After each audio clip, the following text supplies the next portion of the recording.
ના થવા જોઈએ, ભ્રષ્ટાચાર નહીં થવા દઈએ।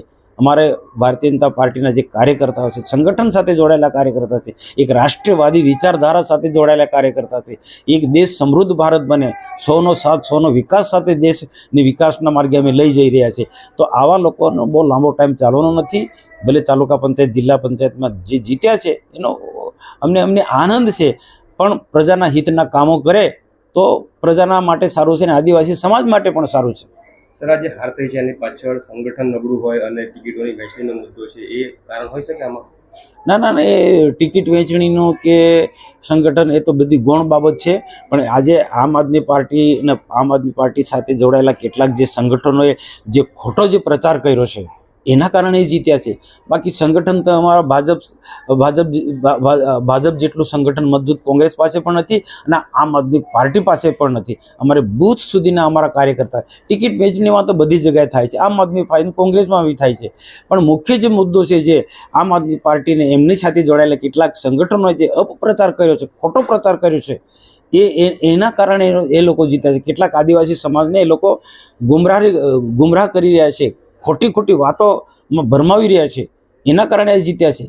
પણ એ સત્ય છે। આવનારા દિવસોમાં એ આ બધું લાંબો ટાઈમ નથી ચાલવાનું। આવતા વર્ષે 2027ની ચૂંટણી ગુજરાત વિધાનસભાની આવી રહી છે અને નર્મદા જિલ્લામાં ભાજપની આ રીતે હાર થઈ છે, તો હવે સંગઠને કેટલી મહેનત કરવી પડશે?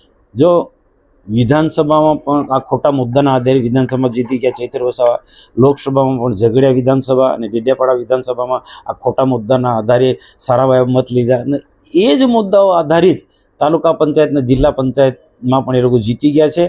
ભારતીય જનતા પાર્ટીએ મંથન કરવું પડશે, આવા લોકોને કેમ કરીને કાઉન્ટર કરવા પડે, જે પણ સાચી વાત છે એ જઈને લોકોને સાચી વાત કહેવી પડશે।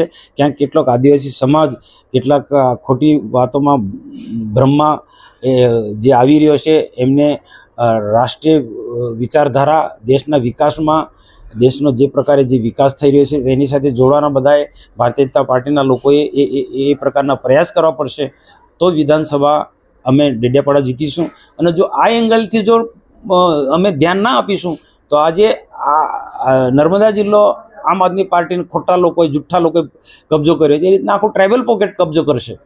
પણ મને વિશ્વાસ છે ત્યાં સુધી ભારતીય જનતા પાર્ટી આના માટે ચોક્કસ મંથન કરશે અને ભારતીય જનતા પાર્ટીનો કાર્યકર્તા કોઈ સત્તા માટે નથી, સમાજના વિકાસ માટે, રાષ્ટ્રના વિકાસ માટે કામ કરી રહ્યો છે અને ચોક્કસ અમે આવનારા દિવસોમાં આદિવાસી સમાજનું ભલું થાય, દેશનું ભલું થાય। 2047માં દેશના પ્રધાનમંત્રી દેશને વિકસિત ભારત બનાવવા તરફ લઈ જઈ રહ્યા છે, તો નર્મદા જિલ્લો પણ દેશની સાથે વિકાસ કરશે, એમાં પૂરેપૂરું અમે કાળજી રાખીએ।